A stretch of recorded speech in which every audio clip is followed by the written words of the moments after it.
This episode is brought to you by my friend Rebecca Walser, a financial expert who can help you protect your wealth. Book your free call with her team by going to friendofdinesh.com. That's friendofdinesh.com. Coming up, the China balloon controversy. I'll tell you what's going on. Biden's about to give his State of the Union. Is there any point in watching? I'll tell you why not. The Columbia Journalism Review calls the media to account for its Russia Collusion disinformation, but will there be a reckoning on the part of the culprits? And author Larry Correia joins me. We're going to talk about his new book, In Defense of the Second Amendment. This is the Dinesh D'Souza Show.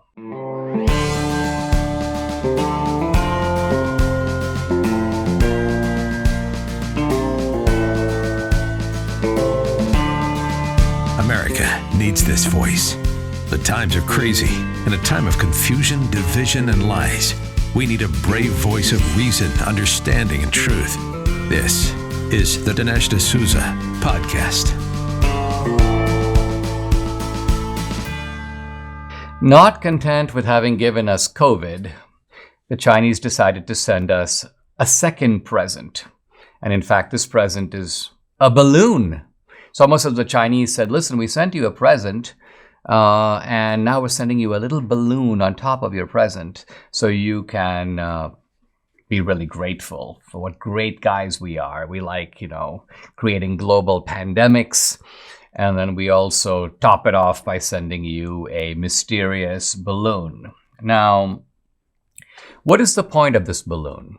What are the Chinese even doing with it? There's actually a second balloon that is floating across Latin and South America. So there are at least two balloons. There have been some reports of a second balloon in America, but I've only been able to confirm one balloon. So one balloon and then one balloon in South America.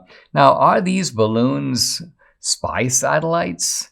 Are they a prelude, as some people have suggested, to an EMP, an electromagnetic pulse, or some other form of Chinese attack? Are they merely a provocation? Hey, listen, we're going to send you a balloon. It's kind of like the way that a bully takes somebody in a playground and starts pushing him up against the wall or playing with his face. It's just a taunt. It's a way of testing the resolve and waiting to see if you're going to push back at all. Because if you don't, the bully realizes, oh, wow, I'm dealing here with a complete weakling. I can kind of get my way with him when I choose to escalate whenever I feel like it. So Biden apparently knew for about a week that there was this balloon. The balloon surfaced apparently originally in Alaska, and Biden got a briefing on it. There was Anthony Blinken. There was General Milley. So these guys were talking about this balloon, but they decided that they didn't want to interfere with Secretary of State Blinken's planned meeting with Xi in Beijing. And so they realized we don't want to spoil that. And also, I'm quite sure this is probably a somewhat more muted motive. We don't really want to embarrass the Chinese. And so we're not going to tell the American people. Now, this all changed when the balloon, which apparently drifted into Canadian airspace and then turned around and sort of came back into the United States, and it was over Montana, and the newspaper in Billings, Montana, the Billings Gazette, wrote an article about it and published photos of this floating orb. And so it was picked up in the national media. What is this? What's going on? And so Biden jumps into action, but he jumps into action not because there's a balloon. He was going to ignore the balloon. He jumps into action because, and there have been a couple of articles about this, quoting Biden officials, they were worried that Republicans would make hay of this. They were worried that Republicans would, get all over it and say Biden's weak on China, Biden's collected money from China, both of which, of course, are true. Biden wants to appease China. The Chinese are basically showing their kind of contemptuous lordship over the United States. And in fact, this is exactly what Republicans started to say. And then there was sort of a remarkable report coming out of the Pentagon, saying that, hey, stop criticizing Biden for the balloon. There were 3 balloons under Trump, three balloons traversing the United States. And right away, I thought to myself, this can't be right. First of all, the Trump people have denied it, and a long procession of people who are knowledgeable denied it. Richard Grenell denied it. Ratcliffe denied it, the former head of DNI, the intelligence agency. Even people hostile to Trump like John Bolton said, that's not true. That didn't really happen. But the reason we know it's not true, and when I kept reading these reports, a report in Forbes, a report in AP, 3 balloons, and I thought to myself, these are news sources. If 3 balloons were floating across the United States during Trump, why don't we see videos of them? Why weren't they in the news? Why can't we see videos of them now?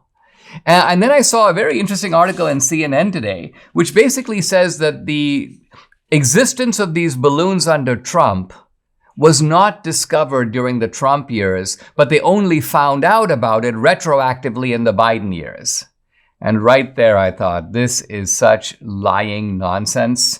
And by the way, the Pentagon officials who have been saying this and who are finding their views echoed in Forbes and in AP are all anonymous. So we have to either take the anonymous word of the Pentagon, there were 3 balloons under Trump, or we've got to be a little more skeptical, which is very appropriate in this age of dishonesty, prevarication, and lying, and say, if there were 3 balloons making their way across the country, don't you think that innumerable people would have seen them? Don't you think that there would be innumerable videos of them? Don't you think media sources would have those videos? Wouldn't the Defense Department have those videos? Why haven't we seen any of them? And the answer is really simple. We haven't seen any of them because there were no such balloons, it seems. Or at least I keep an open mind. Maybe the video will surface today or tomorrow, but I don't think so. I've been putting it out on social media. Let's see the videos. Hey, AP, show us the videos. Hey, Forbes, show us the videos. Dead silence from these outlets because they don't have the videos. They're just going with the word of unnamed Pentagon officials for the simple reason that they get to shut down a Republican talking point this way. Hey, just when you thought it couldn't get any better, Mike Lindell and MyPillow are launching MyPillow 2.0. When Mike invented MyPillow, it had everything you could want in a pillow. Now, nearly 20 years later, he's discovered a new technology that makes MyPillow even better. The MyPillow 2.0 has the patented adjustable fill of the original MyPillow, and now with the brand new fabric that is made with a temperature-regulating thread, the MyPillow 2.0 is the softest, smoothest, and coolest pillow you'll ever own. Debbie and I just got our shipment. We're excited about it. Say goodbye to tossing and turning and flipping your pillow over in the middle of the night.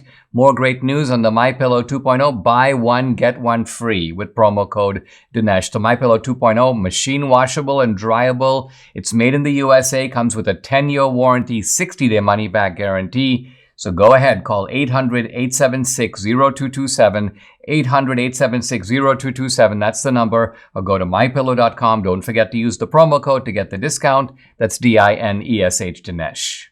President Biden delivers tomorrow a State of the Union. His annual State of the Union usually happens late Jan, I guess early Feb. So here we are. And there have been some speculations about what this will be about, but I think we all kind of know what it's going to be about. Why? Because we've been hearing Biden talking about some of this beforehand, and it's going to be a big boast about the magnificent state of the economy and the even more magnificent job that Biden is doing in it. Now, the problem with all this is that Biden is a brazen liar. This guy will state things that are the flat opposite of the truth. And I'm going to show that dramatically by focusing in on some specific statements that he's made lately. We have created, I'm quoting Biden, more jobs in 2 years than any presidential team within 2 years. This is the strongest 2 years of job growth in history by a long shot. And then Biden was asked, hey, you take some responsibility for inflation, the highest inflation in 40 years. Quote, do I take any blame for inflation? No, because it was already here when I got here, man. Biden. Now, he goes on, quote, remember what the economy was like when I got here? Jobs were hemorrhaging, inflation was rising, we weren't manufacturing a damn thing here. That's why I don't. Now, let's look at the truth of the matter. First of all, the economy was in great shape in 2019. This is pre-COVID. It then got hit by the COVID firestorm in early 2020. Trump listened to health experts. The country was shut down. In April 2020, a hemorrhaging of jobs, 20 million jobs lost. Economy plunges into a recession. But then what happens is things begin to start picking up as the COVID crisis cools. In fact, as soon as the third quarter in 2020, the GDP grows at an astonishing 38%. So you're beginning to see already a revival of the economy. Growth continues through the end of the year. Now, Joe Biden assumes the presidency. Jobs were already coming back. The economy was already expanding at a 6% clip.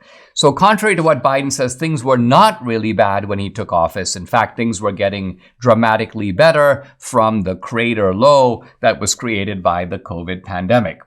And then Biden goes on to say inflation was, quote, already here. Now, this is absolutely untrue. Inflation was, in fact, and you can look it up yourself, 1.4% when Biden took office. By the time we reached the end of 2021, it had increased fivefold to 7%, on its way to 9% a few months later. And so none of this gives Biden any introspection, any attempt to say, well, listen, we have some strong points over here, we have some weak points over here. No, to him, it is an uninhibited story of success. And now, there was a very good employment report in January showing the addition of 517,000 jobs. That is, of course, a good thing, but there are a lot of things that Biden leaves out, and we won't hear one word about them at the State of the Union. Number one, the huge government handouts that have come in the wake of COVID. This is a giant transfer of, $3.5 trillion, 3.4 trillion in relief bills. A lot of people are getting so many benefits, they don't want to work. And so let's remember that the unemployment numbers that Biden boasts about only count the people who want to work but can't find jobs. But if I decide I'm getting so many benefits, I'm going to drop out of the workforce. And this has happened to millions of people. I'm not even counted in the unemployment numbers. Why? Because the logic is I'm not seeking employment, so obviously I'm not unemployed. I'm only employed if I'm trying to be employed and somehow can't find a job. So we've created this kind of we already had a dependent class, but this dependent class has now been expanded to able-bodied people who had normal jobs before COVID and have now just decided not to work. Number two, a large number of lower and middle income people have seen their real incomes clobbered, which is to say that even though they might have jobs and even though these jobs might pay better, that gain is more than undermined, is more than overcome by the rate of inflation. And so imagine, for example, you're earning $100 and you get a pay raise from 100 to 105, but you're dealing with 9% inflation. Well, you don't have $105 of purchasing power. In fact, your purchasing power is below $100. You are actually worse off. And finally, the national debt. The national debt, which admittedly was growing under Trump, has now reached alarming levels. And yet you would think the Democrats, far from showing, they're trying to say, well, Republicans created this debt. No, Republicans didn't create the debt. The debt has been created by bipartisan irresponsibility on spending. By and large, spending driven by the Democrats, but sometimes with the acquiescence of the Republicans. That's how we got here. And it's a deep hole. There are some people who think we can never dig ourselves out of it. It's certainly going to take a long time to dig ourselves out of it. Our problem is that we have bad policies and we have bad leaders. And of all the leaders we have, there's none I can think of right now that is as bad, as incompetent, and as malevolent. And some people go, well, Dinesh, is he malevolent or is he incompetent? Well, think of it this way. He's 100% malevolent and he's 50% incompetent. So that means that his malevolence is being attempted. It doesn't always succeed. Sometimes he falls short. He's almost like a little devil who doesn't always succeed in his schemes. But that's not for lack of trying. The incompetence just comes from the fact that he doesn't really know what's going on. He sort of has half a brain. He forgets what he's been told. So he's a horrible leader. He's kind of the worst of all worlds. You can admire a purely malevolent guy because it's like, wow, that guy's truly evil, but he's kind of effective. This is kind of how I felt about Obama. You can look at someone who's purely incompetent and go, well, that guy's a well-meaning guy, but he's such a fool. That's the way I thought about Carter. But when I think about Biden, he's a kind of disgusting hybrid of Carter and Obama. Debbie and I started taking Relief Factor a couple of years ago, and the difference we've seen in our joints the past 2 years has been nothing short of amazing. Aches and pains, which we had kind of come to accept, it's normal, we're getting older, but no, they're gone thanks to this 100% drug-free solution called Relief Factor. Now, Relief Factor supports your body's fight against inflammation that's the source of aches and pains. The vast majority of people who try Relief Factor love it. They order more because it works for them. Debbie loves it too. She's now able to do all the exercises that for a long time she couldn't do. It's been a real game changer for her, her aunt, other members of our family, guys here in the studio, and for many other people. You too can benefit. Try it for yourself. Order the 3-week quick start for the discounted price of only $19.95. Go to relieffactor.com or call 833-690-7246 to find out more. That number again, 833-690-7246, or go to relieffactor.com. Feel the difference. We're all familiar by now with the Russia Collusion hoax, a hoax that was cooked up by the Hillary campaign, probably with Hillary's knowledge if it wasn't her idea in the first place. Hillary campaign cooks it up. They involve the FBI and the deep state. The deep state then leaks false accusations of Russia collusion to the media. The media is only too eager to collaborate. There's massive communication traffic going on between the FBI on the one hand and other agencies of the government, feeding inaccurate information to various media outlets, including, in the end, the New York Times, the Washington Post, really all of them. All the major media are in on this. And all of this has now come to light. It started to come to light with Robert Mueller looking at this and going, to the astonishment, by the way, Dean Baquet, who was then the executive editor of the New York Times, says he was stunned when he realized that, he goes, holy obscenity, Bob Mueller is not going to do it, meaning he's not going to find Trump guilty of any kind of Russia collusion. And of course, this is what the media had been reporting for 4 years. And so the real kind of new development is an article in the Columbia Journalism Review written by a media insider. We're talking about a guy who is deeply connected. He used to work for the New York Times. In fact, the Columbia Journalism Review is edited by a guy, Kyle Pope, whose wife, Kate Kelly, is a reporter for the Washington Bureau of the New York Times. So we're talking now about a part of the journalistic establishment. And this is a giant article, in depth. And it goes on for, it seems like, about 100 pages. It's 4 parts long. And the striking thing about it is that it, in systematic detail, even though it has a kind of friendly bias toward the media, it goes on to say, guys, you really blew it here. And not only did you blow it, but the fact that you blew it and your refusal to take accountability for that is really eroding public trust in the media. You have essentially thrown the rule book out. And the article has chapter and verse. It just goes through things in a very systematic way. And it shows that the reason that of 46 nations, guess which country's media has the lowest trust? Answer, ours. And I would argue with very good reason. 83% of Americans see fake news as a problem, and 56%, mostly Republicans and independents, but also some Democrats, say that, quote, the media is truly the enemy of the American people. Now, why would people come to such a judgment? Because they know that the very institution that they're supposed to trust systematically and knowingly lies to them. And this is really what this guy is exposing here. And at the end of the article, this is the part that kind of caught my attention, he itemizes all the ways in which the media kind of threw out the rule book.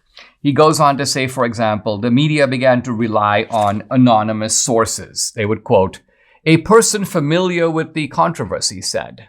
Wait a minute. That could be the reporter himself or herself. So a person familiar with something doesn't tell you anything about who it is. They would often take selective leaks that were given to them by someone, let's say a Democrat on a committee, and this guy's partially leaking information. It's not full information, but the media treats it as an informed source, a reliable source, again, all unnamed. A second thing that is brought out in the article is that when you do an article attacking someone, it was customary in journalism to go to that person and get their side of the story. Ask them, is this really true? Did this really happen to you, Mr. Trump? Did you really do this? But the media began to report all kinds of accusations against Trump while never reporting any, quote, other side of the story. Why? Because they acted like there was no other side. This is simply what happened. And so we see here, this is the journalist saying, and this I think is worth reflecting on, quote, I've avoided opining in my more than 50 years as a reporter. This time, however, I feel obligated to weigh in. Why? Because I'm worried about journalism's declining credibility and society's increasing polarization. He goes, my main conclusion is that journalism's primary missions, informing the public and holding powerful interests accountable, have been undermined by the erosion of journalistic norms and the media's own lack of transparency about its work. This combination adds to people's distrust about the media and exacerbates frayed political and social differences. So here's a guy from inside the establishment pointing his finger, and I think rightly, justifiably so, at the media. And so far, you've had discomfort on the part of the media, but no attempt to really respond. In a way, his article is a self-fulfilling prophecy. He goes, the media lacks accountability, they're not transparent, they never admit to their errors, and his own article is proof that that's the case, because you would think that there would be a kind of serious accounting in which people would go, let's take a look at this. Let's take a look at this, the way that this guy is indicting a whole profession and showing that those of us who hold ourselves to be reliable, balanced, factual, empirical, are in fact not that way at all. And that the public distrust of us, far from being unjust, poisoned by Republican rhetoric, no, it is the earned distrust of people who have figured out that these guys are a bunch of termites and jackals. They are the enemy of the American people. They've certainly been acting like it. And one defining feature of enemy of the people is that they don't stop being enemies of the people when you point them out.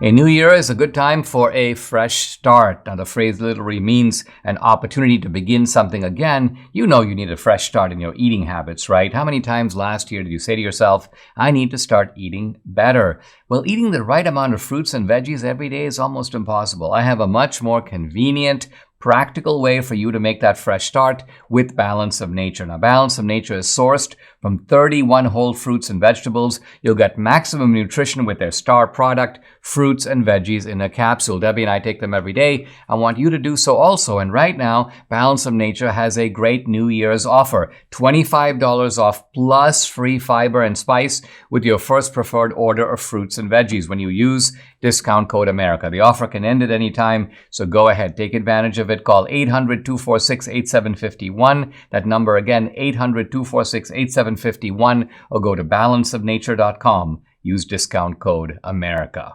Guys, I'm really happy to welcome to the podcast Larry Correia. He's a best-selling novelist, famous for the Monster Hunter series. He's a popular blogger, really expert on the Second Amendment.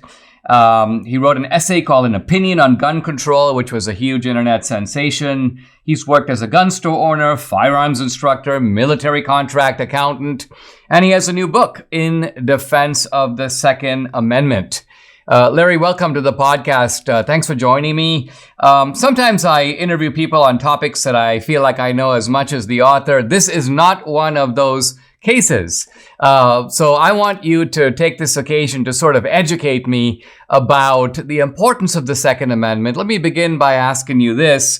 It seems like in a recent case, the Supreme Court affirmed Second Amendment rights in New York, at least insofar as it said that the concealed carry restrictions that New York was trying to impose had to be set aside. So my first question is the Second Amendment in real danger, and where does that danger come from?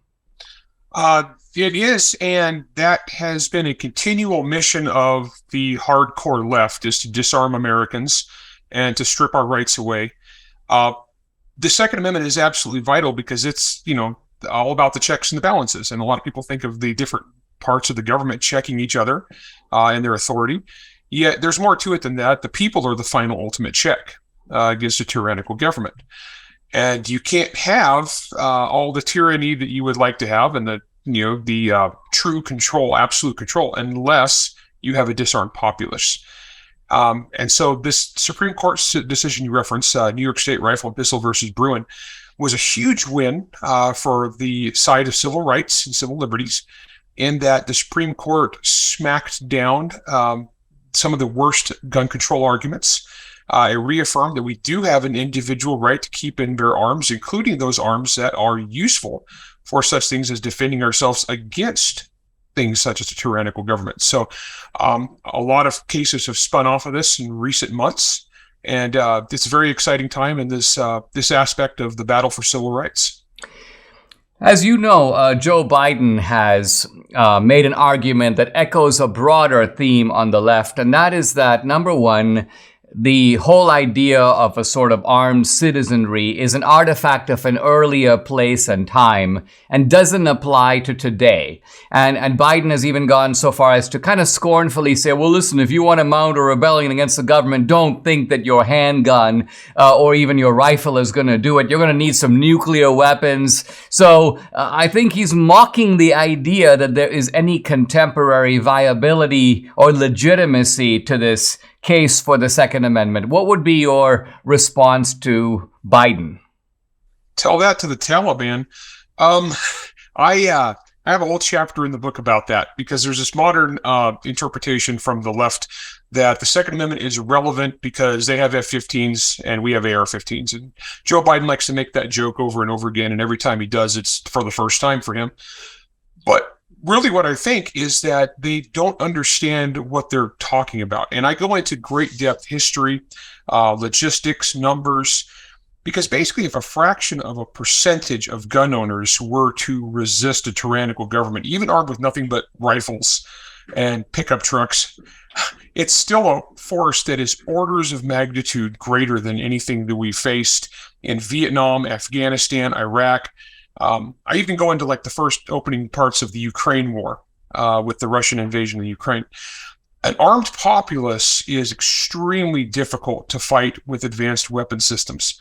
An insurgency is extremely difficult to fight with advanced weapons. It doesn't matter how many nuclear weapons you have, unless you're willing to use them on cities where their voters live as well. And the thing about the F-15s, one of my military contracts I used to work on was keeping the wings on fighter jets.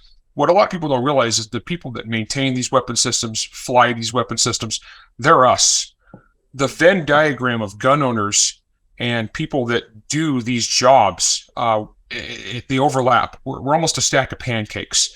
The gun industry is very much involved in the defense industry. And so the very people they expect to bomb, it's our friends, our family, our loved ones. And the only thing separating those advanced weapon systems from the people they expect to use them on is a chain link fence. I mean, quite literally. This is not a war zone where you have clear lines where there'd be tyrannical government on one side and the populace on the other. No, it's all of us together. And I really, really wish, my most fervent prayer is that Joe Biden and Eric Swalwell and people like that would quit being so flippant about this. They're talking about the big red button on the Constitution. They're talking about the emergency kill switch that the founders put on our experiment in the Republic. And so I really wish they'd stop. And the part that galled me with this last one was Joe Biden was at a Martin Luther King Jr. Memorial event when he started talking about how he just kill American people with an F-15. The thing about that is Martin Luther King fought for peaceful resolutions. And not only that, he also, if you know your history, he had his Second Amendment rights taken away by the government. Martin Luther King applied for a concealed weapons permit so he could have a gun to defend himself in public. And the government wouldn't let him do that because he had upset them. And so it was really interesting to see a man advocating for violent government tyranny against people at a memorial event for a guy that the government did the same thing to. Wow. Let's take a pause, Larry. We're going to come right back and pick this right up, and also go into probably the single biggest factor that causes people to have anxiety about the Second Amendment, and that's the issue of mass shootings. We'll be right back. We all know our digital privacy is under attack. Big tech steals your private information, your pictures, your chat, your email. This is very bad stuff. So is there a better way? Well, yes, there is. Secure, it's spelled S-E-K-U-R, offers secure instant messaging and email hosted in Switzerland and without using any of the big tech platforms, and using Swiss privacy laws, which are the strictest in the world. Debbie and I signed up for Secure. We're using it. We love it. We think it's great. Now, Secure's proprietary technology allows you to communicate privately without fear of spying from big tech companies, your email provider, or hackers. Use Secure to chat or email with everyone, including non-secure users, thanks to Secure's unique features called Secure Send and Chat by Invite. Secure is a separate email and messaging application that guarantees your privacy, and we certainly need that these days. Go to secure.com. That's SEKUR.com. Go to secure.com. Use promo code Dinesh to get 25% off for the next 24 months. Secure.com. Guys, I'm back with author and Second Amendment expert Larry Correia. We're talking about his book, In Defense of the Second Amendment. By the way, on social media, you can follow Larry at Monster Hunter 45. At Monster Hunter 45. Larry, we're talking about the Constitution, and I think it's funny how the Second Amendment has become, we have these basic rights that are outlined, and the left tries to take explicit rights, the Second Amendment, but also to some degree the First Amendment, religious freedom, freedom of speech, and either restrict them, constrain them, even pull them out. And then the left inserts rights into the Constitution that sort of aren't even there. So it seems that part of what's going on here is a kind of hijacking of the Constitution itself, and the attack on the Second Amendment is just a part of that larger attack. Would you agree with that assessment? I do, yes. And I go into this in the book quite a bit because I talk about how the Second Amendment is one battle of the culture war, though it's a very fundamental one that's been going on for a very long time. I've been involved in this fight for about 30 years now. And during that time, I've watched the evolution of it. And it's become almost a religious argument, where you have people who have their articles of faith, they believe what they believe, and they refuse to be swayed by logic or reality. And any problem is met with kind of almost the mantra: guns are bad, guns are scary. I go into all of them. I go into 30 years of insults, all the stuff they say about us, and I refute them all. Because the thing is, facts are actually on our side. Logic is on our side. But it is definitely connected to other aspects of the culture war. In fact, I by trade, I'm a novelist. That's what I do, is I write science fiction, fantasy novels. That's what I did before I did this. And my background is the gun business. And I've watched this the entire time in both industries I've been in. There's this whole cancel culture kind of attitude where there's someone who's speaking opinions different than us. They must be silenced. They do that with guns. They do that with books. They do that with movies. They do that with documentaries. They do that with everything. So yes, I do believe it is all interconnected. In this book, though, I do try to keep it primarily just to the gun debate because I am trying to sway fence sitters. So I wasn't going to go after any other things that I may disagree with, because I think that ability to defend yourself is a fundamental truth that all rational people can agree on, regardless of what their other politics are. I think you're talking about reaching people in the middle, people on the fence. And my guess is that the one issue that gives those people some pause is the issue of these mass shootings. Because on the one hand, I agree when people say, it's the bad guy who's pulling the trigger. I do agree with that. But at the same time, somebody's likely to say, well, that bad guy does require a mechanism to carry out his badness, and that happens to be this highly lethal instrument called, let's call it an AR-15 or some sort of a, quote, weapon of war. And so the left's point is that if you take away the weapon of war, you might still have bad guys, but they would be less efficient in carrying out their evil schemes. How would you answer that? Actually go through history and examples from around the world. That's simply not true, that they're incorrect about that. They like to make the passion argument that whatever gun it is they're trying to ban today is too super lethal and it was inconceivable at prior times, it was a weapon of war.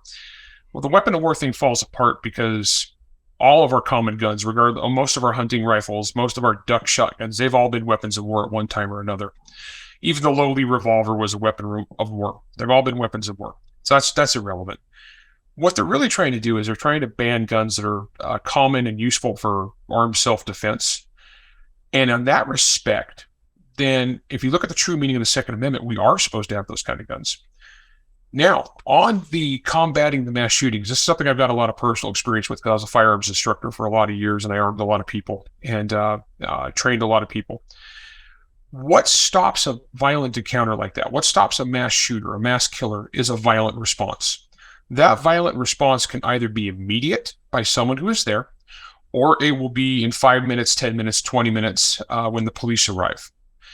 Or Uvalde, Texas, an hour and a half. But that's what stops these events, is a violent response.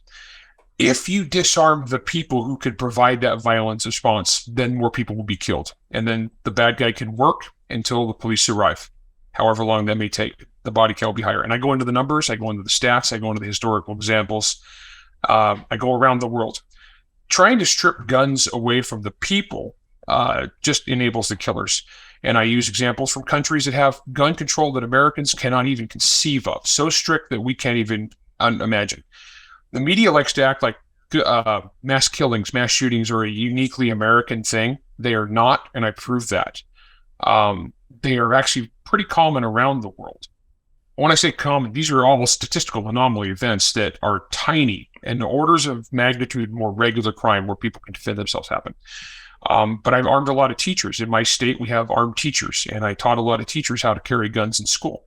It provides a first line of defense. This is a voluntary thing. It's not a mandatory thing. It's just who wants to do it. We know for certain that criminals, mass killers, target gun-free zones. They have flat out told us that.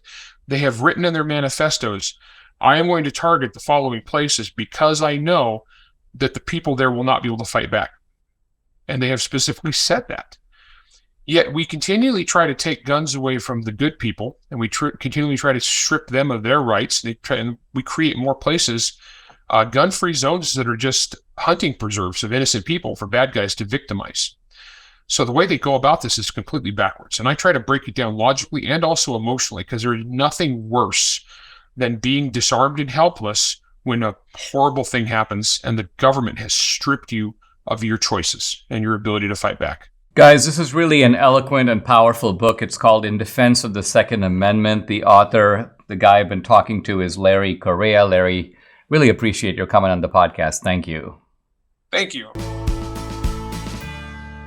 My dad really didn't believe in the stock market. He was kind of a put your money in the bank kind of guy. But I discovered over time and in the early 1990s that investing in the stock market can be highly profitable. It makes a lot of sense if you're in it for the long term. The problem is we're in a very rocky economy with a lot of bad policy at home, a lot of instability abroad. There's always the risk of a black swan event, a single event that comes out of nowhere and basically decimates your savings. So how do we take advantage of the upside of the market and protect ourselves against the downside? We need some really good guidance here. And my friend Rebecca Walzer, she's a tax attorney and wealth strategist with her MBA from the London School of Economics. I've had her on the podcast. She's extremely good. She and her team can help to protect you and your wealth during these unprecedented times. Go to friendofdinesh.com and book your complimentary introductory call today to see if you qualify. Again, it's friendofdinesh.com. Today, February 6th, is Ronald Reagan's birthday.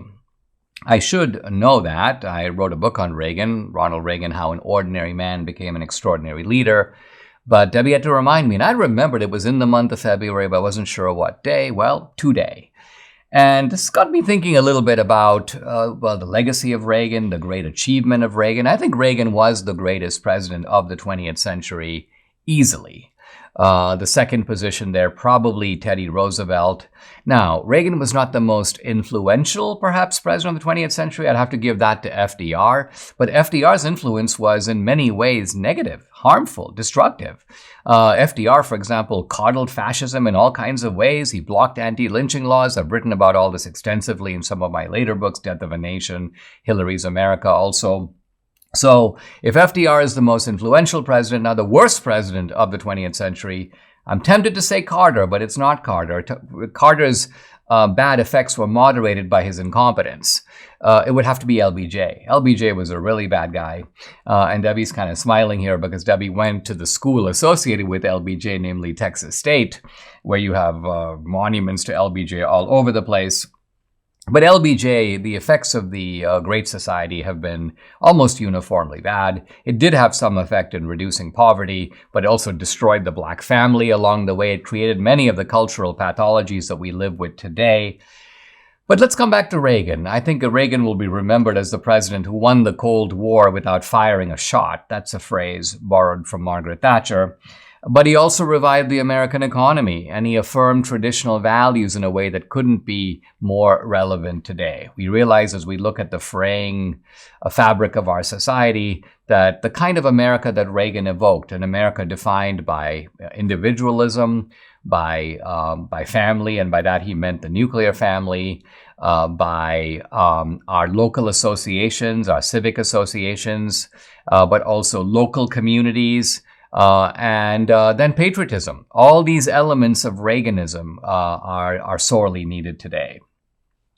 But there are a couple of things about Reagan that I think are obsolete, and I want to point out what those are. One is, Reagan always believed that the greatest threat to America came from abroad. And this was true in Reagan's time. The greatest threat came from the Soviet Union and from the Soviet Empire, but it's no longer true. And this requires a major revision of our thinking. Our domestic enemies are far more dangerous. They do far more harm. They pose far greater threats to us than do foreign enemies. Now, part of the way they do that is by enabling foreign enemies like China. But the Chinese threat to America could be much more easily handled if we didn't have a left and if we didn't have a Biden administration that was eager to make friends with China at every stage. I also have to qualify another feature of Reagan, which I happen to share temperamentally, but I do not share intellectually, and that is this kind of overweening optimism. Reagan's was always kind of the cocky kind of toss of the head, the ironic smile, the things will get better. And even when Reagan had his moving letter announcing Alzheimer's, I continue to believe that America's greatest days are still ahead.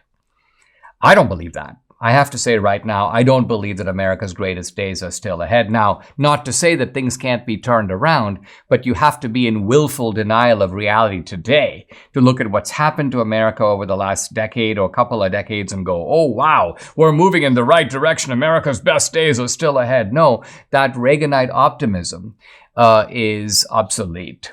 Now, we're still sustained by hope, but hope is a very different thing than optimism. Optimism is the belief that things will get better. It's a kind of prophecy about the future. Hope is a much more cautious feeling, and hope is rooted in I would argue, a more theological sentiment about the universe. We are praying, we are trying to make it such that things get better, whether they get better in fact or not, may be out of our hands. By the way, Reagan also believed in the so-called 11th commandment, don't criticize your fellow Republicans. And I do think that we could benefit from a little more of that today. And by that, I mean Trump, for example, pays no attention to this. If someone gets into the field, he starts blasting them. I don't think Reagan would have done that. Reagan's view was that we Republicans, for all our differences, and we do have moderates and we do have people who are more on the right, Reagan's view is we are still on the same side. And by that, he means we are fighting against a common enemy, and that enemy is the radical left. And so we should not treat people who are on our own side as if they are indistinguishable from the enemy. They're not. They might be defective in certain respects, but nevertheless, they still are on our side. And so we should try to find common ground with them. We can make critiques of them, but while making those critiques, we should also at the same time emphasize, I do agree with you on this, and I do agree with you on that. I think a little bit of that Reagan, I would call it this larger sensibility, would help the Republican Party at a time when it really could use an infusion of some of that Reaganite spirit. I'm talking about the anthropic principle, and the anthropic principle is an important principle in science, in modern physics and astronomy and cosmology, and it refers to the fact that the universe has to be the way that it is, as old as it is, as large as it is, have the forces as strong or as weak as they are, each one of them, the gravitational force, the strong nuclear force, the so-called weak force. All of this has to be, let's call it just so, in order for our universe to have created life, in order for us to be there, in order for us to be able to turn back around and look at and understand that same universe. Now, leading scientists have acknowledged the far-reaching implications of the anthropic principle. And notice that even though these scientists are not friendly necessarily to God, nevertheless, look how much they concede in what they say about the anthropic principle. Here is Fred Hoyle, who was, by the way, a prominent atheist for a good bit of his career. I'm not sure how he ended up, but here we go. Quote, "A common sense interpretation of the facts suggests that a super intellect has monkeyed with the laws of physics."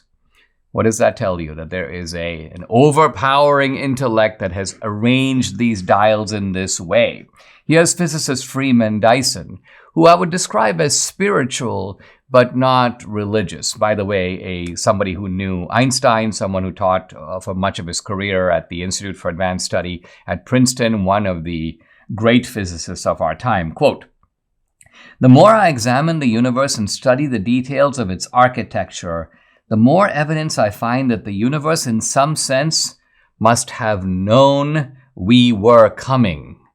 Now, look how far Dyson is going here. He's stopping short of invoking some kind of a supernatural deity, to be sure, but he's attributing to the universe a degree of consciousness, a degree of knowledge. What sense does it make to say the universe must have known we were coming? Does the universe itself embody some higher consciousness, that consciousness that has foreknowledge that human beings are going to be, quote, at the end of the line? And here's astronomer Owen Gingerich. Now, Owen Gingerich is, in fact, a Christian, taught at Harvard for many years, now emeritus, I believe. He writes that the anthropic principle, quote, "means accepting that the laws of nature are rigged not only in favor of complexity or just in favor of life, but also in favor of mind. To put it dramatically, it implies that mind is written into the laws of nature in a fundamental way." Now, this is a statement that you could write a whole essay on, because the universe itself is matter. It's forces and it's matter. There is, in the universe itself, no obvious indication of mind. It's quarks and electrons. And everything from you and me to trees to stones to stars and faraway galaxies are made of the same stuff. And yet, says Owen Gingerich, this same stuff, material though it is, and driven by what appear to be impersonal forces, laws, nevertheless, these come together in a kind of orchestrated way or planned way to create mind, to create a completely different type of entity. Think of mind. Mind is not a thing. Your mind doesn't have any weight. If you put it on the weighing scale, well, you can't. If somebody asks you, well, what is the length of your mind? You can't say. Does your mind have any kind of physical mass? No. So yes, you have a brain, and your brain weighs a certain number of ounces, and the neurons in your brain do as well. And so those are physical objects. But the mind that somehow comes out of that is a non-material thing. And it doesn't have those physical properties. Here's astronomer Robert Jastrow. He writes that the anthropic principle, quote, is the most theistic result to ever come out of science. Now, Jastrow died a few years ago. He was an astronomy professor at Dartmouth. I actually got to know him pretty well in those days. Our association was mainly over politics. Jastrow was, he's Jewish. He was an advocate of Israel. And he was political, and I would say slightly right of center in that regard, mainly because he was a Zionist. But then when he wrote his book, God and the Astronomers, it was to many people and many scientists and me, it was a surprise because we didn't realize that Jastrow, although again, he maintained his kind of professional agnosticism, I don't know, I'm merely telling you what science is finding out.